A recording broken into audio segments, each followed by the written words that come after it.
अस्सलाम वालेकुम दोस्तों सदियों से इस्तांबुल में कायम हमाम सैर व तफरीह के यहाँ आने वाले और मकामी लोगों के लिए खुशी और राहत का सामान बहम पहुँचाते रहे हैं। ये हमाम घर शहर के माला माल सकाफती और तारीखी विरसे का हिस्सा हैं जो उस्मानी रिवायत की मौजूदगी का मज़हर है। जो चीज़ इस तजर्बे को मुनफरिद बनाती है वो ये है कि ये सिर्फ गुस्ल खाने नहीं है बल्कि इससे ज़्यादा है, जहाँ लोग भाप पानी और मालिश के इम्तजाज से जिस्मानी शिफायाबी के साथ रूहानी बहाली का भी फैज़ हासिल करते हैं। दोस्तों कहा जाता है कि कभी इस्तांबुल की सड़कों और गलियों में 230 हमाम पाए जाते थे, लेकिन अब उनमें से सिर्फ 60 के करीब ही ज़ेर इस्तेमाल है।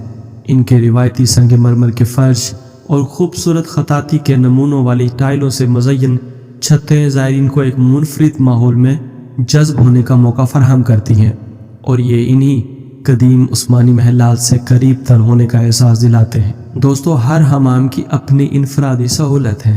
टूर गाइड और टीवी मेज़बान एलिज़ाबेथ कोर मिलो तुर्की के सफ़े अव्वल के हवाम माहिरीन में से एक हैं। लाइसेंस याफ्ता टूर गाइड के तौर पर 30 साल से ज़्यादा अरसे पर मुहित अपने कैरियर के दौरान उन्होंने 2000 साल पुराने हमाम, लग्जरी होटल के सिपा हमाम और दीवार में सुराख वाले हमामों में गोते लगाए हैं और तुर्की भर में अपने सफ़र के दौरान उन्होंने 160 से ज़्यादा हमाम का तजर्बा किया है।